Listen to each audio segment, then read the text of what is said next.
civilisation. Mais tu peux résumer rapidement pour ceux qui peuvent... En fait, lorsque l'homme naît, il vit de transhumance, de la chasse, de la cueillette. Il n'est pas fixé sur un territoire donné. Il commence à se fixer à partir du moment où il commence à pratiquer l'agriculture. Il crée donc les premiers regroupements humains qu'on appelle les proto-villages. N'est-ce pas? Quand il crée les proto-villages, il doit délimiter les espaces pour que chacun ait sa parcelle. Il invente l'appantage. Il doit savoir quand semer, quand récolter. Pour ne pas travailler en vain, il invente le calendrier. Les heures creusent donc. Entre la semis et les récoltes, il a le temps pour philosopher, il a le temps pour rendre un culte à Dieu, pour se poser les questions d'ordre existentiel. D'où je viens? Comment se fait-il que je sois là? Donc, le calendrier, comme la civilisation. Sans agriculture, vous n'avez même pas le droit. Vous n'avez pas la politique, vous n'avez rien. Allez voir la vidéo, vous allez mieux comprendre. Exactement. Vous avez les systèmes de gouvernement. Je ne vais plus revenir sur les pyramides, puisqu'on a vu les constructions là-bas. L'État moderne est né en Égypte. Le chef d'État, le pharaon. Le premier ministre, le Tchatchi. Les circonscriptions administratives, les noms. Le maire, ils appellent le maire Menut. M-E-R-N-W-I-T. Menut. Donc même la fonction de maire est née là. En fait, les Grecs vont venir porter l'État, la République. La République est égyptienne, elle n'est pas grecque. La preuve, c'est quoi? Platon écrit sa République lorsqu'il est étudiant en Égypte. Il rêve donc que sa Grèce natale qui se déchire dans les guerres du Péloponnèse entre la Ligue d'Athènes et la Ligue de Spa sera un jour un pays réunifié et dirigé par les prêtres savants, ce qu'il a appelé les philosophes rois. Juste pour situer des gens aussi, quand on parle d'Égypte, on parle de l'Égypte noire. Hein. On parle de l'époque. Oui, je parle de l'Égypte avant l'arrivée des Arabes. Les Arabes arrivent en Égypte exactement en 641 avec la prise d'Alexandrie par les Sarrasins. Donc on connaît la date exacte. 641, la prise d'Alexandrie. Voilà. Donc, nous parlons de l'Égypte bantou, noir et bantou. C'est de ça que nous parlons. C'est-à-dire l'Égypte qui part du pharaon, comment on dit, Namer, le fondateur de la première dynastie, à Nectanebo, le dernier pharaon noir. Je ne parle pas des envahisseurs parce que les envahisseurs ne sont pas des pharaons. Il faut qu'on se comprenne. Après l'Égypte, nous entrons dans l'empire du Mali. Normalement, on aurait dû mettre le Ghana, n'est-ce pas? Mais faute d'espace, on a sauté le Ghana. Mais l'empereur du Ghana a été destitué parce qu'il a refusé de se convertir à l'islam, n'est-ce pas? Et sur le centre du Ghana, naîtra dans le Mali. Mais même à l'heure du Mali, vous retrouvez des universités, n'est-ce pas? Avec l'université Sankoré de Tombouctou. Que tout le monde connaît, j'espère.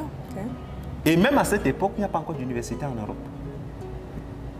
Les universités en Europe arrivent à quel moment? À partir du moment où les Arabes qui ont conquis le nord de l'Afrique vont convertir les Africains qui étaient pratiquement sur toute la bande, c'est-à-dire partant de l'Égypte jusqu'en Mauritanie. Les Africains convertis à l'islam, c'est eux qu'on appelait les morts. C'est les morts qui vont donc prendre l'Espagne, le Portugal, le sud de la France et le sud de l'Italie, avec la prise de Kunduz.